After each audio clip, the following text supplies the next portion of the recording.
Okay, good afternoon, everyone. Yes, welcome. Welcome. We're here to talk about collateral verification. Everybody loves them, it does, right? Yeah. Well, we like them. We love them. Just because we get to go out to visit. Yeah, we get to see all of you. Yeah. So, just a couple of housekeeping items. If we do have you all muted, sorry about that. It just is better for everybody if we do that. Less background noise. Exactly, and then I can't get distracted and whirl and say something weird. And you're going to do that anyway. So we have the chat and Q&A function available. If you would like to communicate with us or ask us any questions as we're going through, we would encourage you to do that.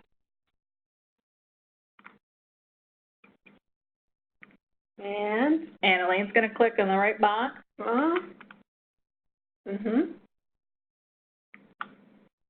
Nope, just kidding. There we are. There we are. All right. So I'm Elaine Shoemaker. I've been with the bank since grade school, back in 1987. I am currently the manager of the financial services area, which my area encompasses the security safekeeping as well as the collateral operations. So all of you pledging collateral, whether it be delivered loans, securities, or just even via the QCD form, those all go through my area, and so I'm sure you've talked to everyone, really, yeah, right? Really. If you have collateral here, you've talked to somebody in Elaine's group. Right. Okay, and I'm Kylie Mergen. I'm the Director of Financial Services. I actually joined the bank back in '07. I was a collateral review analyst. Now they're called collateral review officers. And I actually might have come out and performed a collateral verification or two for some of you on the line.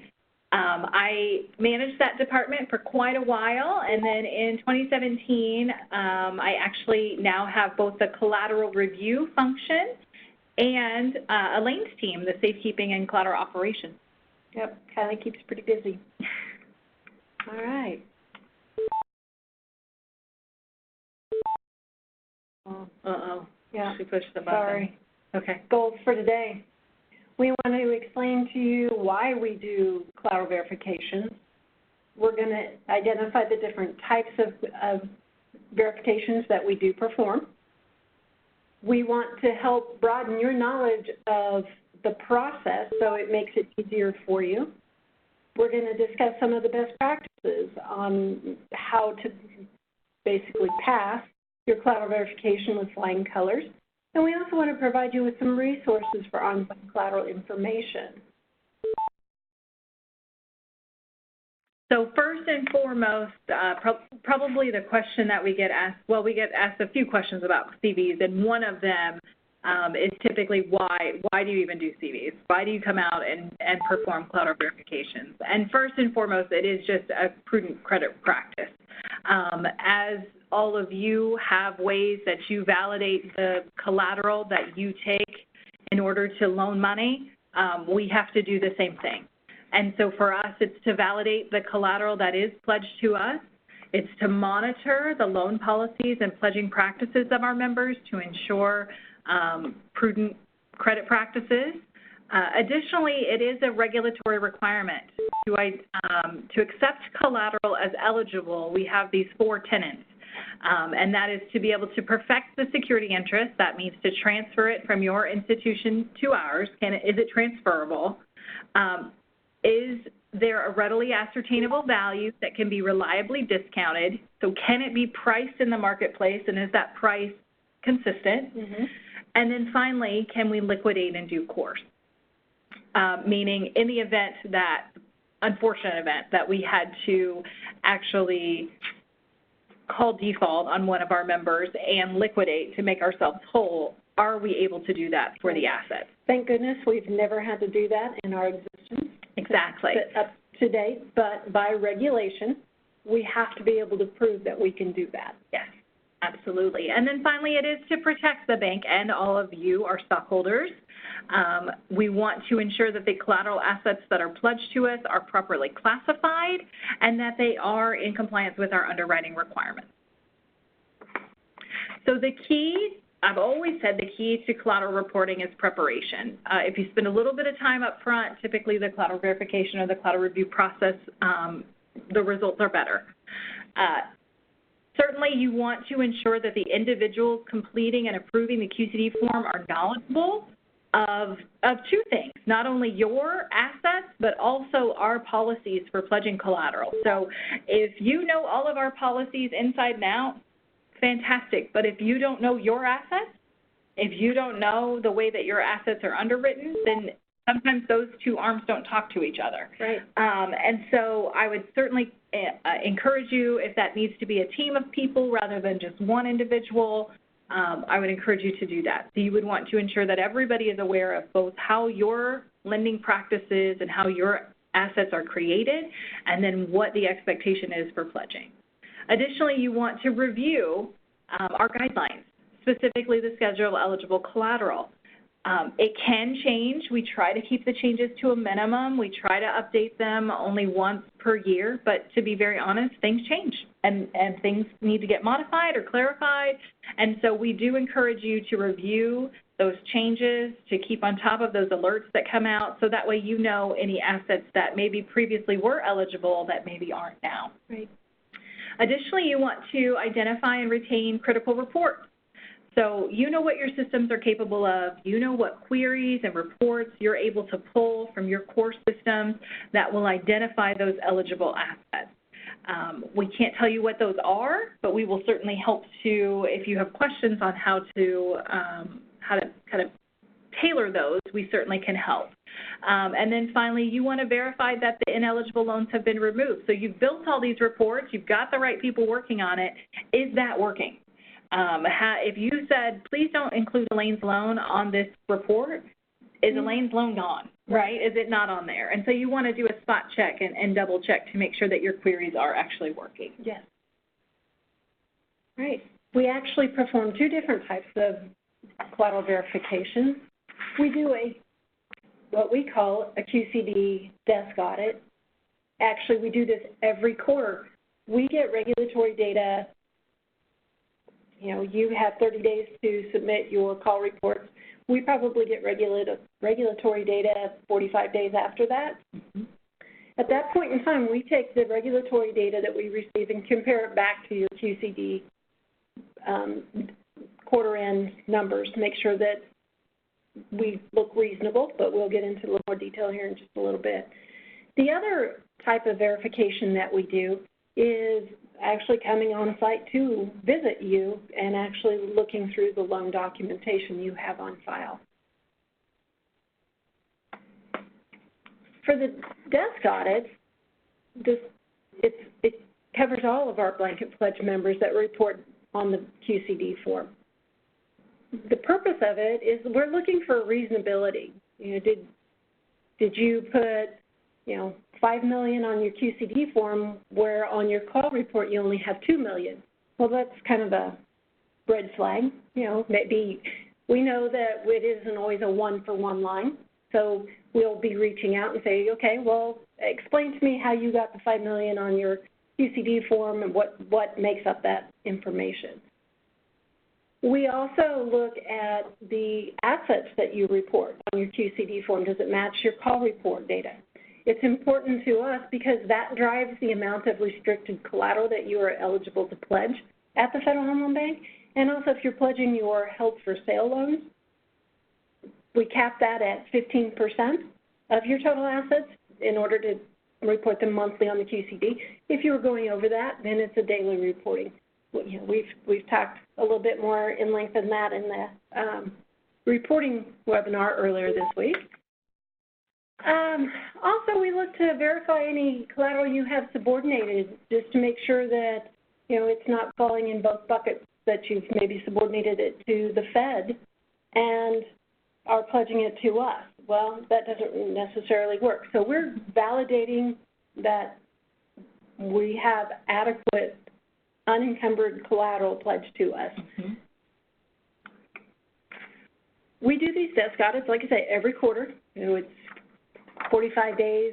Like I say, we get the regulatory data after the call report has been submitted, and We actually are in the process. I know Lindsay's been working on the desk audits for the second quarter. For the 6:30. Yeah. So some of you might have had Lindsay call or send you an email and just ask for a little bit of a clarification. But we'll do the comparison on the assets, like we had discussed. And then, Lindsay, we do require a response. If Lindsay's reaching out to you or one of us from financial services is reaching out looking for an explanation, we do require a response, just so we can monitor that. We try not to bug you, but once a year, if it's the same repetitive, reporting misalignment from our form to the call report, we'll give that a year. We look at that. We could do a comparison back from quarter to quarter. But we do require a resolution from our member. The on-site collateral verification. Excellent. So we're just going to now spend the rest of the time that we have talking about on-site, because I think that probably affects more of our members. Although we look at every single member for the desk audit every single quarter, the amount of discrepancies that we find are really minimal. Yeah. Are really minimal. Yeah. And so if we're reaching out to you, it's simply to get clarification on our end for documentation. Right. Exactly right. We're not questioning. Right. Or we're not telling you your call report is wrong. We're just asking for an explanation. Right. Because it's always there. We call it the trust but verify process over here. Oh, absolutely. And so now we're going to talk about on-site collateral verifications. And one of the questions that we typically get on on-site collateral verifications is, why am I selected, right? We do take a risk-based approach. We take into consideration your outstanding credit obligations that you have here with the bank. We also look at your financial performance. How is your institution doing? We look at any special collateral arrangement that you may have. If you're using your collateral coverage ratios. Now, that's not to say that you shouldn't use your collateral, but probably very similar to your credit practices. If you know that someone's running pretty tight on collateral, you might look at them a little bit closer than someone who maybe has a 20% LTV, right? Additionally, you want to, we would come out and perform a CV if your collateral reporting method changed. So this is in regards to those members who maybe previously were on delivery and have moved back to QCD reporting. We want to come back that next year and make sure that you are now reporting those assets correctly on the QCD form. And also the results from a previous collateral verification. If there was something that we found or something we identified, we may need to come back out and perform a CV. Just a follow-up. Yep. Make sure that we're all on the same page. So again, the purpose, first and foremost, is to validate the existence of the assets. So we allow aggregate reporting of assets through the QCD form. So you're allowed to say, you know what, I've got 400 loans that total $400 million. And we say, fantastic, thank you so much. Here's your lending value based on that number, right? But we need to validate that that asset actually exists at some point. So again, it's that trust but verify process. So we validate the existence of the asset. You do have that loan. It is on your books. You have the loan file for it. The note exists. And then we validate that it is properly classified. So the asset is classified or the asset classification is correct. You called it a 1 to 4. Is it really secured by 1 to 4 family property? We want to validate the accuracy of the data that you've provided on the QCD loan support template, which we'll get into a little bit later, but essentially that's just a data integrity check. So you've said that the maturity date is 12/31/2020, and when we get there, the note says it's January 15th, 2025. So where's that discrepancy coming from? And so we're trying to validate the accuracy of the data. And finally, probably the largest responsibility that we have when we're out is to validate the eligibility of the asset, and that is the full loan file review to determine if it meets our underwriting criteria. We do have different frequencies for the reviews. We have both an annual and triannual frequency. So some members, we come out every year, and some members, we come out every 3 years. And it just depends mostly on borrowing, how much you use the Federal Home Loan Bank and what your financial condition looks like. So we always pull our top 20 borrowers. And that is just a prudent credit risk practice. Again, when you have credit concentrations, you tend to look at those a little more closely. I'm sure that you do that in your shops as well. So we always come out and see our top 20 borrowers. Additionally, we have two types of annual selections. We're going to call it Annual 1. Annual 1 is if your average credit obligations, and that would be an average taken from November 1 of, let's say, this year to October 31 of next year. So it's a running, it's not a calendar average, it's a running 12-month average credit obligation to your total unsubordinated assets. And the reason that we use unsubordinated assets is that some of you have established relationships with other secured creditors. That means your corporate credit unions or the Federal Reserve Bank. And what happens is that when we have a subordination with those entities where we have essentially given away a portion of your assets to them, we then factor that in our calculation. And so we take that average credit obligations divided by your total unsubordinated assets, and if you, on average, borrow more than or equal to 15% of your average credit obligations, then we would come out and perform an annual review. Annual 2 is a very similar calculation, although it's only 5%. But it's average credit obligations to total unsubordinated assets greater than or equal to 5% and a significant member. And the significant member means that there are some things in your financials that have alerted our member credit analysis team. So we have a whole team of analysts who review member performance and secured member credit. So they look at your financials, they're looking at non-performing assets, they're looking at all types of things, and they identify, probably very much like you do in your institution, those members that we have that have elevated issues of financial concern. Right. So when that regulatory data comes in, you know, our credit division really is very busy for the next month or so because we do that review every quarter when we get the financials on every member. So it's just a monitoring for them. Yeah, absolutely. And then also we have then finally the triannual. So the triannual is also based on the average credit obligations to total unsubordinated assets, and that's greater than or equal to 5%. And if you have not had a review in the previous 24 months. And so, again, those are the four criteria we have. We also have the ability to manually select. This comes down to those other special collateral arrangements, tight collateral coverage ratios, those types of things is when a manual addition would be warranted. It is risk-based, and so we look at it from a risk-based perspective.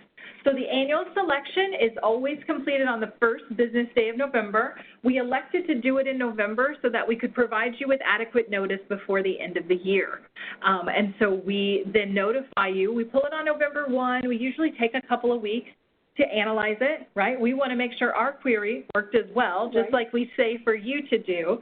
And so we goes through great scrutiny. It does. So we go through, we make sure that all of the calculations were pulled correctly, that that we feel good about the selection, add any manual members that we feel would be deemed necessary, and then we send out notifications. And those notifications are typically sent mid-month in November. They are sent in writing to the president, so the letter is addressed to the president, and then also by email to the QCD contact. That is how you're notified. And essentially the notification is going to be, hey, congratulations, you are selected for an annual or for a collateral verification in next year. Right. So if you don't get your letter by the end of December, we're sorry. You know, we know you'll be disappointed that you won't get to see us, but yes. We also perform a monthly comparison. So every month after we pull the annual selection in November, every month throughout the year, we pull another selection and compare it back to the annual. And we do that, again, from a prudent credit risk practice. If there was some member that all of a sudden had a spike in borrowings or all of a sudden had a deterioration of their financials, we would want to know that before just hitting that button again the following November. And so we track that monthly to ensure that there's no other members that have, for some reason, popped up on the radar and we're not addressing. Right, and just because they pop up one month doesn't necessarily mean you'll get added. Right. But if we notice a trend, or if it's something abnormal, right, then we will certainly follow up on it. Yeah, absolutely. And then what happens following then is the initial contact will be made at some point between January 1 and December 31 of the following year. We will come out and perform a collateral verification. So that initial contact would be a brief phone conversation with the collateral review officer. There are 5 traveling collateral review officers that we have here at this time. We honestly, we get into a room and we say, here's how many collateral verifications are selected for next year. Here's the count. How do you guys want to split these up? And so each collateral review officer has, we don't break it up between this person goes to Colorado and this person goes to Nebraska. It is actually everybody travels everywhere.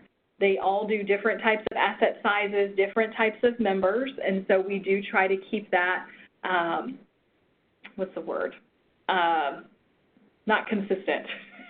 We try to keep that a little more fluid in our department, right, where everybody gets to go everywhere. And so then once they decide who is getting what institution for that year, it's really up to them in the calendar year to figure out with you when they should best do that. Typically, they're going to call and they're going to say, hey, I'm thinking I'm going to be in your area on April 21st. And you can say, fantastic, we are open that week, no big deal. Or you could say, that week is terrible for us. Yeah, that's not going to work. Not going to work. Let's come up with a different date. But you will have to come up with a different date. Yes. So they may say, okay, let me call you back next quarter. Or, okay, no problem. Do you have another date in mind? It really depends just based on what they have and what they need to do and the reviews that they have lined up. And so we are more than willing to work with you and your schedule, but as Elaine said, at some point, you can't keep putting us off. At some point, we will come out and perform that review. So we want that date to be amicable, and once it is decided, we would establish our main contact.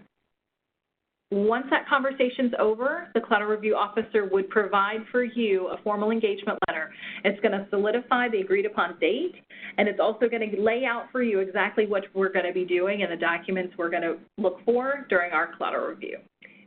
Question, Kylie. Yes. So out of our 720 members, how many collateral on-site reviews do you do?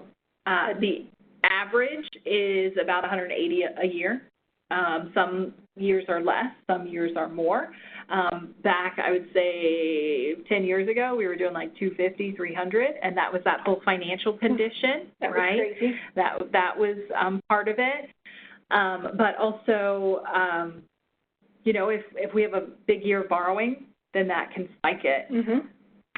So it really just depends. So we also request loan documentation. So we request documentation, and it will be documented in that letter. But high level, what we ask for, first and foremost, we ask for the QCD loan support template. That is, for us, the basis of everything and how we start our review.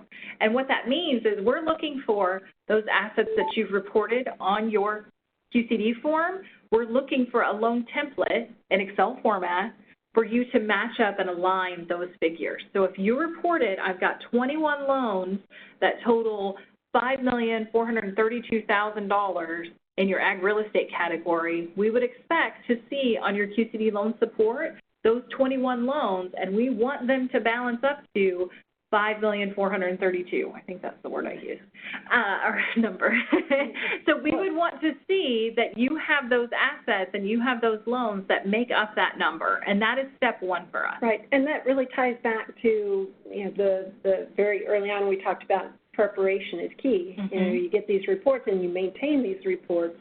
So in the event you get the letter and, hey, we're coming out, the template that Kylie talks about is out on our members-only website, and in the reports or form section, it's a form that you would open up and populate to the best of your ability.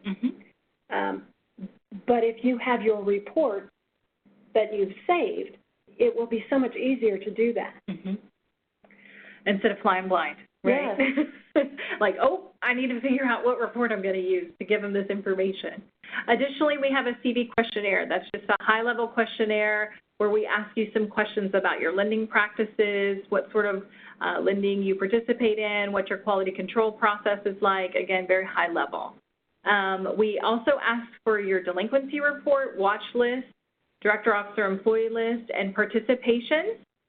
All 5 of those tie directly back to eligibility. There are certain things that we just can't know from a loan file, and that's what these reports are used for. If you have subordinated loans, we would ask to have your list. We're also going to be, again, looking at some high-level stuff in your loan policy, any quality control or credit review policies that you have, and then also your internal procedures when you complete the QCD form. If you utilize a third-party servicer or custodian, and we do not have the most up-to-date agreements on file, we would ask for you to provide those to us during a collateral verification. So let's talk about the sample. We start the sample once we have a balanced QCD loan support template. And what that means is that for every asset category that you have provided on the QCD form, we have been able to balance back the number count and the dollar amount line by line, right? So once we have a balanced QCD loan support template, then we would pull your sample. And that is dependent completely on the number of loans that you pledged. For loans that are greater than 500, so in total, aggregate loans greater than 500, we use a statistical, I always struggle with this, a statistical sampling methodology of 90% confidence, 5% precision, and 5% error. We also use, for those institutions that are pledging less than 500 loans in aggregate, 10%, a straight 10%. So if you report 343 loans, we're looking at 34, right? Mm-hmm. In addition, it is based on the distribution of your asset categories that you're utilizing. So if you are more heavily weighted in the commercial real estate bucket, we're going to look at more commercial real estate loans. Mm-hmm. If you're more heavily weighted in multifamily, we're probably going to look at more multifamily loans. So it just depends on what kinds of loans that you pledge to us on how that distribution happens. In addition to the core sample, which has a minimum of 20 and a maximum of 102, the additional selection of the 5 largest loans. So again, we're looking for that concentration, but this is a targeted review. The core sample is purely random. We get that QCD loan support template. It is balanced. We upload that into our application. We say, hey, for multifamily loans, give me 10, and it spits out 10. We have no idea. It is completely random, random. And then for the large 5, again, that is a targeted review of we simply, after we pull the core sample, we say, okay, now go give me the 5 largest that you haven't selected in the core. The 5 largest are not included in the exception rate. Only the core assets are, and we'll get into that a little bit later. And then finally, we provide that list of loans to you. We provide that to you prior to arriving on site. So when we talked about data, we want you to give us as much data as you can. So from your queries, from your systems, whatever information you have available, we would love, love, love for you to provide it to us. But we know that that's a big ask. Right. We know that there's a lot of fields on that template. Well, there's what, 64? 64. And so we know that that can be quite cumbersome, and we understand. We hope that eventually everyone will grow a little bit every year, and they'll continue to add little bits here and there as they enhance their systems. But the reality of it is that we know that it's a burden.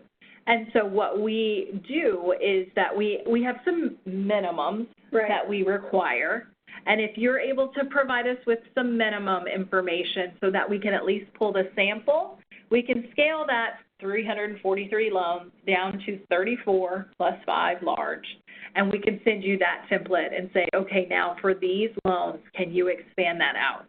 And that has been a pretty well-received practice. I think once you take it from being so massive down to a reasonable number that can be accomplished, manageable is a great word, a manageable number, then we've had better reception that way. Right. And once we give you, because we're going to give you back the list of loans that we're going to look at ahead of time. A lot of time ahead of time. We try to give that, 2 weeks ahead of time? 2 weeks is typically our minimum, as long as we can get everything to balance 2 weeks, if not more, if you give it to us ahead of time. And that's very intentional. It gives you time to prepare. So, you know, if you want to, I'm kind of jumping ahead, I'm sorry. Go for it. You're good. It gives you time to prepare. So you want to pull those loan files out. It gives you a chance to go through those files and ensure that they're accurate and complete. Mm-hmm. If you're missing a title policy, go get a title policy. Right, before we get there. Yeah, it's exactly right. We're not there to go, aha, gotcha.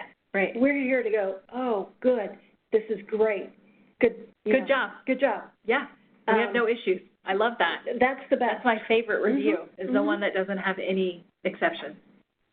So then once they have provided you with that sample, they typically let you know when they're going to be there and during what time, and then they basically show up on site. So then they're there to complete the on-site review.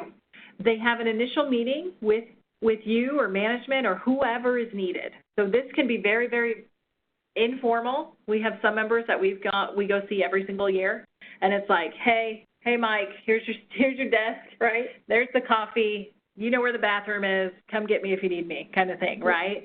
We have some members that when we first come in, we have a sit-down meeting with all of their loan committee. That's fine too. However you want to do it, we are open. I think we've sat in front of boards, haven't we? Yes, we have. And so that initial meeting is totally up to you. It can be as informal or formal as you'd like it to be. It can be as in-depth or as brief as you would like it to be. The goal is still the same, and that is to come in, review the loans, give you the feedback that we have, and get out. That is our goal. Well, to be not as interrupting. We try to not interrupt your day. But we also want to take this opportunity, if you have questions, to go, if you have any collateral-related questions. These you've got a face-to-face with these review officers. They're the best qualified to answer these questions. So if you are uncertain whether this asset category is eligible to be pledging, and that you currently aren't, ask them. You know, use their expertise, but because they're here for you. Absolutely. So they're going to go through the loan file. They're going to look at some key documents which are listed there for eligibility. We're going to look at the note, the mortgage or security instrument, deed of trust, whatever it is that's tied to the note. They're going to look for the title policy that ensures which lien position you're in, and they're going to look for the appraisal or valuation. Finally, also on certain loans, they're going to look for that credit review. So that's your single-family loans, multifamily, commercial real estate. We're looking for that credit review to really understand how the asset was written. Additionally, we're going to review additional requested materials. So up front, we asked you for the loan policy and reports for delinquency and director, officer, employee, those types of things. If those have been provided up front, sometimes we have time to review that before we arrive, but sometimes they're provided to us when we get there as well. And so we're going to review all of that while we're on site. Kelly, it looks like we have a question here. Are wet signature verifications completed on all loans subject to the exam? They are. They are. So one of the key first underwriting requirement that we have on all assets is that they have an original wet signature. And so for those loans that are in the sample, we will be validating that a wet signature is present. There it is. Okay. So the original note, the original note, and that includes any modification, change in terms, renewals, anything that has changed the terms of the promissory note, we would want the original wet signature that identifies the appropriate term. Additionally, the security, and I think I just said all of this, the lien position, title policy, or UCC search for those non-property-related assets, and then the loan-to-value, so an appraisal or valuation for us to validate the loan-to-value. We're looking at the credit review, so single-family loans, we're looking for the FICO and debt-to-income, also the income and employment verification, and for our multifamily and commercial loans, that includes multifamily and commercial real estate, we're looking for the debt service coverage ratio. Additional information that may be needed, but it's not always a given in every single scenario, a phase one. If the loan exhibits adverse environmental factors, we would request for you to have a clean phase one for us. And so if the reviewer is going through and the collateral that they look at, they need a phase one, then they may request that from you. Additionally, certain types of assets require an annual financial statement, and so we might request that. And finally, for PACE validation, we talked a lot about this in the eligibility webinar, but PACE is an energy retrofit program that is governed by state, city, localities, municipalities for energy efficient improvements on properties. And the way that they get repaid for those is they actually have a tax assessment through essentially paying your taxes, you're paying back, but they can also, in some cases, intercede into the first lien position. Right, they take priority, yeah. And so if we identify that there is a property that is in an area that offers those PACE programs, then we're going to ask for the tax statement to prove basically a false negative. They're going to prove that it is not a PACE, does not have a PACE lien. Okay. And then finally, just technical exceptions. The security instrument wasn't recorded properly, or it wasn't notarized correctly. The rate that you're charging differs from the note, or it's below the floor that's stated. So sometimes there are technical exceptions that we run into as well. Additional qualifications, you guys are going to remember this. The past due, wholly owned, so it's the participation information. Is it classified, director, officer, employee? Guess where that comes from? That comes from those initial delinquencies should be on there too. Oh, past due, that's what I said. That comes directly from those reports that you gave us. So that's how we identify whether or not it's eligible or not. And again, we're looking for servicer and custodian information to ensure that those are eligible. And finally, if there's consistency throughout the file, and that ultimately comes down to fraud, right? Do all the names match? Do the signatures look reasonable? Just to make sure that we're not detecting any fraud when we're out there. Okay. So then throughout the review, the collateral review officer is going to be providing you with their findings. So they're going to be in contact with whoever their main contact is. And sometimes their contact says, I'm the only one who wants these findings, and then I'll pass it up to management. That's what they're going to do. But they will also, if you say, work with Elaine, but every day give me an update before you leave. I'd like to know where we stand. They'll do that too. They'll send you an email with the current process or where they stand every day before they leave. So we do provide that daily update on the progress that we've, how many loans we've reviewed, and then also any outstanding exceptions that we've found. We do have an exception threshold. It is 10%. And what that means is if you have 34 loans in your core sample, you can have 3 loans that are non-qualifying and still be at your 10% exception threshold. So you passed. So you pass. Yeah, so it's not a great word, but I don't have a better one. Right. And so the exception percentage is based on the number divided by the total number of loans in the core sample. So if we looked at 102 loans, then you can have 10. Right. So the more loans that you do have more room for errors or exceptions. Right. But it also takes more time, right? We must maintain our 90% confidence level with those reviews that we do that are over 500. And the benefit to that is if we look at half of your sample, we look at, let's say we're scheduled to look at 100. If we get through 50, which would be our minimum sample, and we are able to maintain our 90% confidence, 5% precision, and 5% error, if we have an exception rate that is below 5%, we can leave. What? Yeah. We're done? So we're done. So if we can maintain our confidence level at 90%, halfway through that sample, we can leave. And we pack up and we go. When Elaine was talking about preparation and she was talking about getting your documents in order, if we're waiting on 4 title policies to come in, unfortunately, we can't pack up and leave then, right? Because there is a possibility that those don't come in, and those would be exceptions. And so it is definitely in your best interest to go through those files, review them, see if you have missing documentation, try to get that missing documentation in the file before we get there. Some institutions even just flag the pertinent documents for us, don't they? Absolutely. So for the paper files, yep, they flag them. For the electronic files, sometimes they just have like a little subfolder, FHLB, and you open that, and it has just the note, the mortgage, the title, the appraisal. So you're not sifting through everything. Right. And so, again, that goes back to that preparation part, right? If you prepare for the collateral verification, if you spend a little bit of time on it, typically you're going to get return on that investment. Right. And reviewing an eligible loan, you always have the saying, reviewing an eligible loan is 4 times longer than reviewing an eligible loan. It's way harder. No, backwards. Backwards?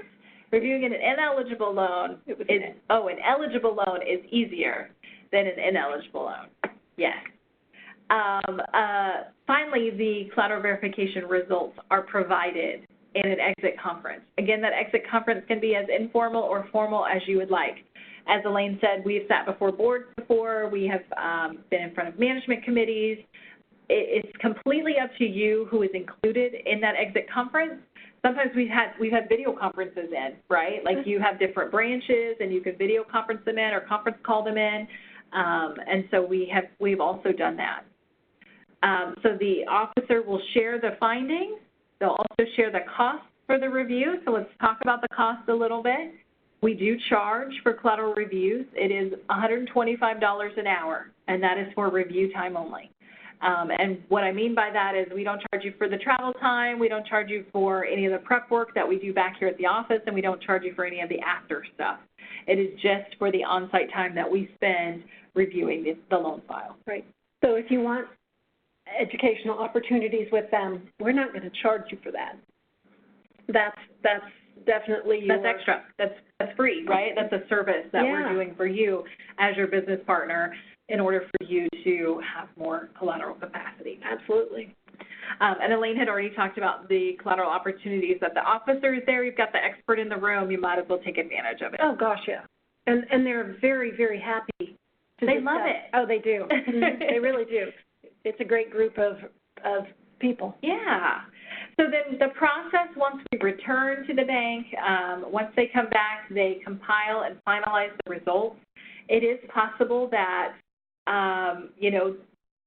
they've left and there's a couple of pending items. You need to get a final title policy or you can't find the appraisal on this one file.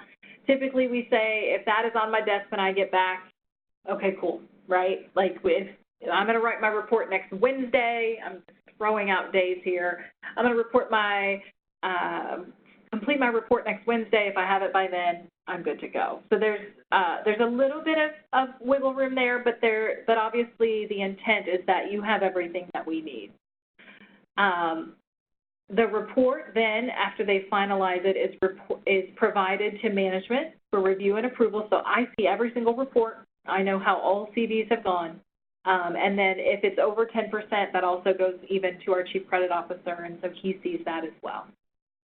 Once we have determined that it's final, a letter will be provided back to you. So we will finalize it and send you a letter. And then at that time, we identify the collateral review fee, and that will be assessed for the month end, at the month end following finalization. So if you get a letter in September, you will be assessed the fee October 1. Yes. Does that make sense? Yes. So in the letter, it's going to give you any potential actions that we would have or possible collateral actions. And those could range from nothing, no action or response required, all the way down to delivery of collateral. And so let's just walk through each of those. No actions, response required, I would say is probably 70 to 75% of what we do. That you've looked at them, everybody's good, no action.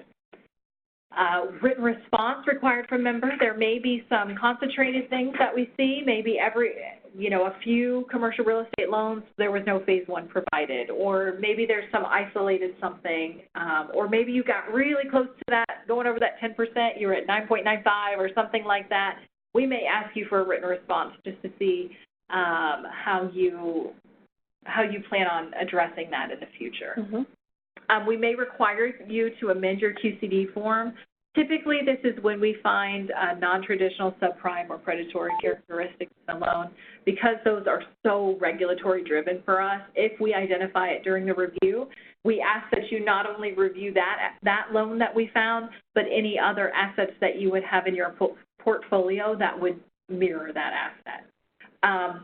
We may discount your collateral. Typically, if you're over that 10% exception threshold, we would discount your collateral. What that means is if you had a 15% exception rate, we're going to take 15% in every category, an additional 15% haircut. And so that would reduce the collateral capacity that you have because you're over the exception threshold. That would remain in place until we can complete a follow-up on-site review. At that time, we hope that as the exception rate is below 10%, and if it is, typically what happens is they come back and they say, hey, yeah, they improved, they locked down their process, and they're good to go, and so we remove them that discount of collateral at that time. How long do we allow typical between the initial on-site review to the follow-up? So typically, we don't want to come back too fast. No. Right? We don't want, but we also don't want it to be too slow. It's really hard. Right. Typically, it's 6 to 9 months. We'd like you to at least get a couple of QCDs to improve your processes, make sure your queries are working, get a good solid process in place. Depending on what the issue was. Right. Mm-hmm. And then we come back out. Typically, we do not typically go over a year. A year is the maximum that we would go back out. And we've been back in as little as one QCD filing, but that's typically very rare occurrence for us. So that's a great question. Thank you, Elaine. Finally, a couple of a little more stringent requirements we would have is we could require you to list a listing requirement. That would mean there's a couple of different ways that you would list. One would be we've identified that there's an issue and we need you to always provide us a list of your loans that make up that QCD loan support that you had to provide to balance back to your QCD form. We want you to do that moving forward. A little more stringent listing requirement would be if we've had a few on-site reviews that have not gone well and the follow-ups have not gone well, typically if we get to 3 or 4 in a row where we're over 10%, we may restrict down your collateral to where only those assets that we have approved are eligible. The ones we've actually been on site and looked at. Yes. Okay. And so that, again, reduces your capacity quite a bit. But, after 3 or 4 reviews that have not gone well, our confidence in the ability to report on the QCD wanes a little bit. And then the most extreme case is delivery of collateral. In my 12 years here, almost 13, this has only happened one time. And that's just, we go out and the exception rate is so crazy high. And it's just not, it's just the most prudent way for us to deal with the situation. And so we may require delivery of collateral. Probably, what would you say would be the most common action we take? No action. The most common action that we take is none. Again, that would probably be 70% of the time. And I would say the discount of collateral happens maybe 15% of the time. Okay. And then the little not much. Little bit in between there is maybe a written response or amended QCD. Okay. Okay. So frequently encountered issues, missing documentation. Again, we're looking for some pretty basic documents, and sometimes they're just not there. They're not present. Okay. This ties in I think we have a question that we can fit in here. Is the title commitment valid or title policy necessary? We do require the title policy. So the commitment is not typically something that we would accept because a lot can happen between the commitment and closing. Okay. Thank you. Right. Phase 1 report.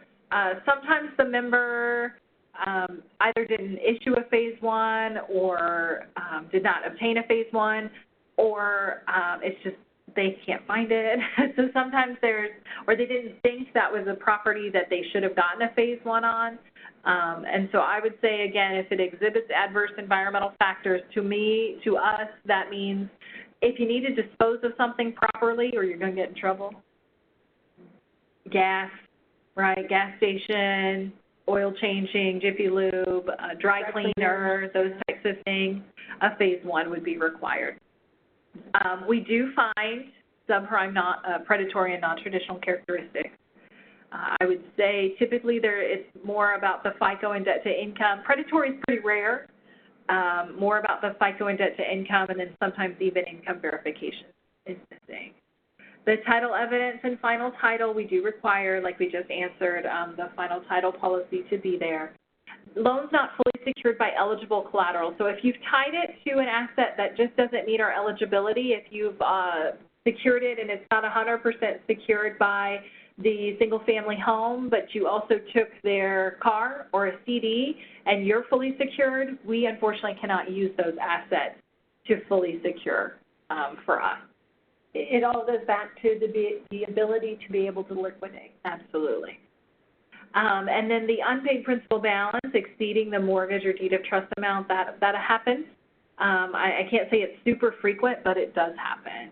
Revolving lines of credit or loans that are not fully advanced, we do have those requirements in our guidelines, and sometimes we just run into a commercial real estate loan that has a future advance and it hasn't been fully advanced. And exceeding interest-only term limitations, you want to keep an eye on that. We do have term limitations, and so if you exceed for interest-only for ag operating, for example, it's 18 months. So if you go out to 24, you might want to watch for that when you're pledging. And then finally, matured loans. It does happen. I can't say it happens all the time, but matured loans definitely do sometimes get included. So let's talk about this for a second if we can. So all of the data needs to be as of quarter end. So right now we're in the 9/30 QCD form phase. So all of your information should be as of 9/30. So if a loan matures 10/5, you're good. You're good. If it matures before 9/30, if it matured on 9/28, you need to take it off. Yes. But you can pledge it on the 9/30. You would have to remove it for the 12/30. Mm-hmm. Okay. Yep. I think that has been some questions that we've gotten along the way. Mm-hmm. So, big topic. Yeah, we had one question pop in. Is title insurance a requirement or is a title search acceptable? We don't require title insurance, but we definitely require for there to be a final after it's been filed. Does that make sense? After the mortgage or deed of trust has been filed. We want to ensure that we've captured everything. That's typically why a commitment's not acceptable, because it's done before the filing of the mortgage. So a title search is acceptable, title opinion is acceptable, title insurance is acceptable when it's final. So that's really what we're looking for, is the final. So the biggest topic of discussion, I think this is the last thing we have to go over, is wet signature. And I know it comes up all the time, and so hot topic. It is a hot topic. It has become a hot topic in the last 2 years, and we just wanted to give you an update of where we stand. So first I'm going to talk about why we require wet signature. Wet signatures are required by Federal Home Loan Bank, not from a legal issue, but from a liquidation issue. And again, we have to be able to prove to our regulators that we can liquidate. And the issue that we have with a previously signed wet ink signature being scanned, essentially it becomes a picture of the note. It's just a copy. It's a copy. And so if you shred that original document and I have to liquidate and I print that out and I give it to Elaine, and I print it out and I give it to Susan, and I print it out and give it to Bob, who of them are holding the original? And nobody really knows. Well, and nobody is. Right. Because they're just copies. Yes. So that is what an e-note is not. An e-note is not a scanned image of a previous wet ink signature. What an e-note is a note that is executed electronically, so signed digitally, and stored in an e-vault. So we have been working as a system. As a Federal Home Loan Bank system, there are 11 of us. We have been working as a system to try to come up with a solution to be able to offer to you electronic signature. And what we have found along the way, to allow us to take as collateral. Correct. And so what we found along the way is that there's a lot of nuances to electronic signatures, to e-signatures, to e-notes. There's a lot to think about. There's a lot of guidance and a lot of rules that you have to follow. There's a lot of legal things that we have to do. So we have, where we've been, let's talk about what we've done. We've gotten legal opinions. We have consulted with the e-registry of MERS. We have completed the operational requirements. We have tested out with some beta members those operational requirements, and we are currently in the process of establishing an RFP, or we are out for request for proposal for an established eVault provider. And what that means is if you were to create an asset that is considered an e-note, and that would be an e-note that conforms with USign and UITA, is registered on the MERS e-registry, is in a smart document format, has a tamper evident seal, and is stored in an eVault, that would be identified as an e-note. And that is the direction that we're going. So that all of those things would have to exist. And at that point, the reason why we have a request for proposal out to eVault providers is in that off-foreseen, hopefully never happens situation where we would have to liquidate, that e-note would have to be transferred to our eVault. And so that is why we have a request for proposal out currently. And so if you are currently using electronic signatures, or if you plan to use electronic signatures in the future, we absolutely want you to ask beforehand with us if you have questions. Right, and if you're hoping to pledge these as collateral. Right. If you don't want to pledge the loans that you're using, totally fine. But if you want to pledge them in the future, we definitely have some requirements. Our goal, our hope, is to be able to roll this out next year. So we hope to have the eVault selection completed by the end of the year and to have the operational requirements wrapped up. And we're hoping in first or second quarter of next year to roll this out. That's exciting. It's been a work in progress for a long time. Gosh, a couple of years. Yes. And we also have created a landing page for eNote specifically.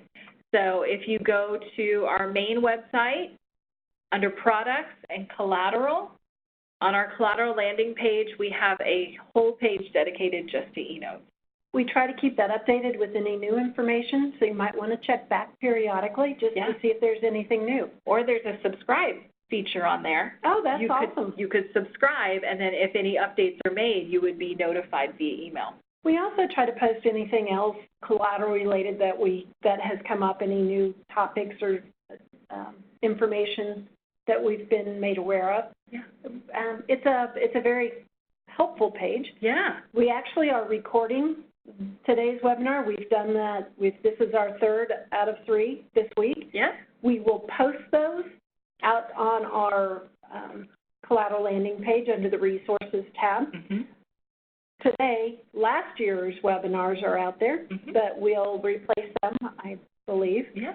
Replace them with this year's. So. Yeah.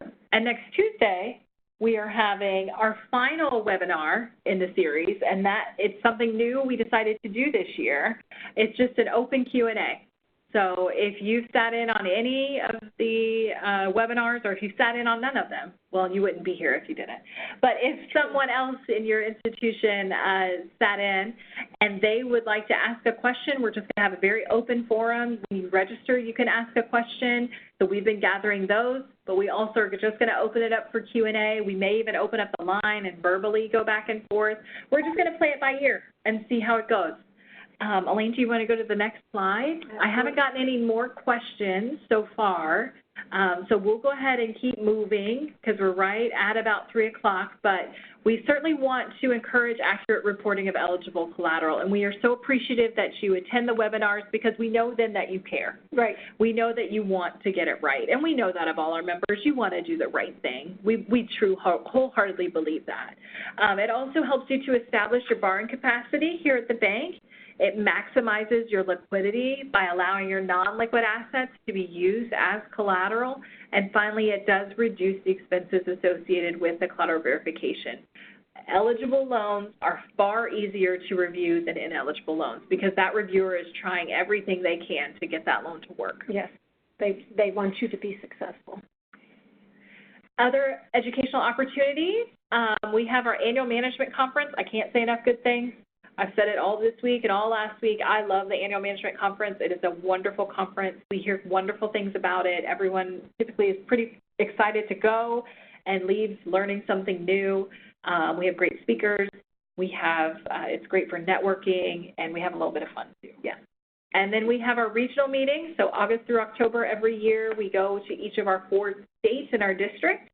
We just went last Monday, or this past Monday, to Omaha for our Nebraska regional meeting. And then in October, we will be in Oklahoma. So if you are an Oklahoma member, please look into that. It is a great opportunity for you. Right. Additionally, if you need one-on-one guidance, if that's filling out the QCD form all the way down to, hey, what do you think of this loan, right? We are here. We will take that time to spend with you and figure out how to best help you with your collateral issue. If you have security eligibility questions, email us.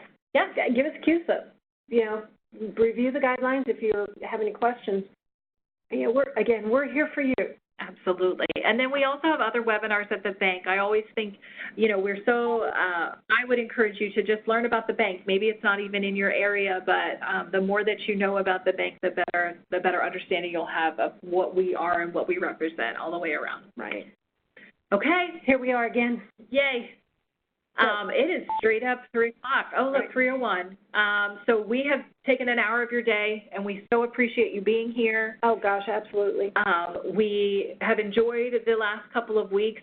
You know, we were joking this morning that we've done this so often, it's just sort of fun now. Right. The first time we were petrified. I used to read what I would say. I can't even tell you that know what I said 5 minutes ago now. Mm-hmm. So here we are. Here's our contact information. Here are some helpful links for you. If you need anything at all related to collateral, you have a couple friendly faces who are willing to help you. Absolutely. Anytime. Thank you guys so much. Yes. We appreciate you. Yes, very much. Have a good day.